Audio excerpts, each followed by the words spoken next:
राजा अपनी आय कैसे करता है? क्या एक राजा को मिलती है सैलरी? आपको तो ये पता ही होगा। भीष्म पितामह ने महाभारत के दौरान युधिष्ठिर को जीवन से जुड़ी अहम बातों पर उपदेश दिया। भीष्म पितामह जो कूटनीति, राजनीति और नीति शास्त्र के ज्ञाता थे, उन्होंने युधिष्ठिर को समझाया कि देश को चलाने के लिए राजा को धन का उपयोग कैसा करना चाहिए, राजा के आय का स्रोत क्या होता है।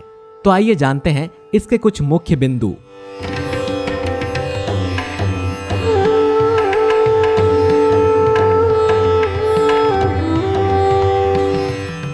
एक राज्य के संगठन और विधिवत संचालन के लिए कोष की आवश्यकता पड़ती है। भीष्म के अनुसार संसार में धन ही प्रधान वस्तु है, उसी के अधीन धर्म और कर्म होते हैं। इसीलिए कोष को राज्य का आधार माना जाता है। भीष्म ने बताया कि राज्य का संचालन प्रजा की रक्षा के लिए होता है। ठीक उसी प्रकार जिस प्रकार एक बाघिन अपने बच्चों को दांतों से पकड़कर एक स्थान से दूसरे स्थान पर ले जाती है, ठीक उसी प्रकार राजा को प्रजा से बिना क्लेश किए उसके पास से धन लेकर राजकोष में संचय करना चाहिए। राज्य के लिए कोष संग्रह करने के कुछ सिद्धांत निर्धारित किए गए हैं। प्रजा की रक्षा करना एक राजा का परम धर्म बताया गया है। प्रजा के रक्षा कार्य में धन की आवश्यकता पड़ती है, अतः राजा प्रजा पर कर लगाकर धन संचय कर सकता है। धन धान्य से राज्य में वृद्धि होती है। भीष्म के अनुसार राजा शुरू में थोड़ा कर लगाएं, फिर उसे धीरे धीरे बढ़ाएं, जिससे प्रजा के ऊपर बोझ ना पड़े। जिस तरह से लोग नए बछड़े को पालते हैं और धीरे धीरे बोझ ढोने का अभ्यास करवाते हैं, बछड़े पर एकदम से बोझ का बड़ा हिस्सा लाद देने पर वो काबू में नहीं रहता, उपद्रव मचाने लगता है। लेकिन उपर्युक्त बोझ रूपी पाश उसके गले में डाला जाए तो वो काबू में आ जाता है। उसी प्रकार प्रजा के साथ कर वसूलते वक्त समझदारी से काम लें, जिससे प्रजा काबू में रहे। जो कर देने में सक्षम नहीं है उनसे कर नहीं लेना चाहिए, या जो केवल परिवार के भरण पोषण के लिए जरूरी है, जैसे गाय भैंस आदि के दूध, अन्न और फलों पर राजा को शुल्क नहीं लेना चाहिए। राजा को बिना जरूरतों के प्रजा से कर नहीं लेना चाहिए, और जब जरूरत हो तब प्रजा को धीरे धीरे समझा बुझाकर समयानुसार पद्धति से कर वसूली करना चाहिए। एक राज्य के व्यापारियों को अपनी व्यापारिक सामग्री बेचने के लिए बाजारों में जाना पड़ता है। इस प्रकार आने जाने से सीमा कर लगाकर अपने धनागार में वृद्धि करें। एक राजा को क्रय विक्रय की चीजों पर कर लगाने का एक विशेष नियम बताया गया है कि वस्तु सामग्री या पशु आदि पर एक बार ही कर लगाया जाना चाहिए, बार बार नहीं। भीष्म नीति के अनुसार एक राजा को कर वसूलने के लिए छल कपट का सहारा नहीं लेना चाहिए।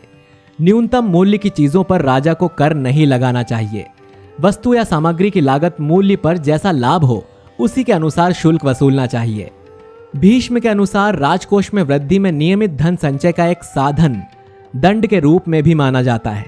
राज्य के नियमों को भंग करने वाले व्यक्तियों को राज्य की ओर से कई प्रकार के दंड दिए जाते थे। उनमें से एक है आर्थिक दंड। ये धन राजा के धन राजकोष की आय का एक बड़ा साधन है।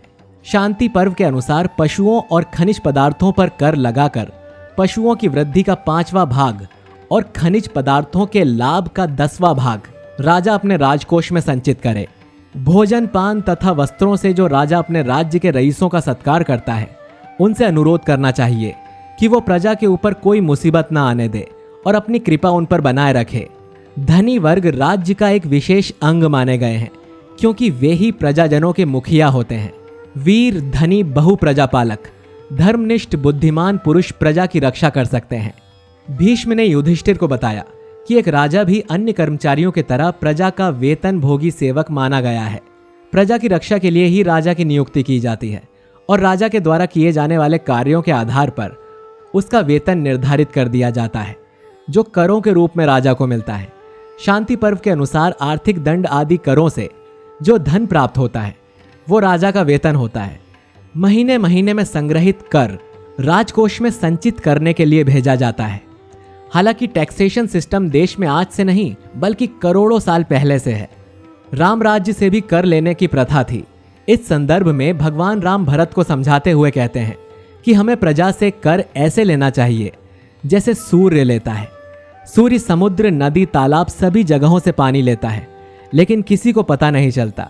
जब वो बादलों के रूप में जरूरत की जगहों पर बरसता है तो सभी प्रसन्न हो जाते हैं।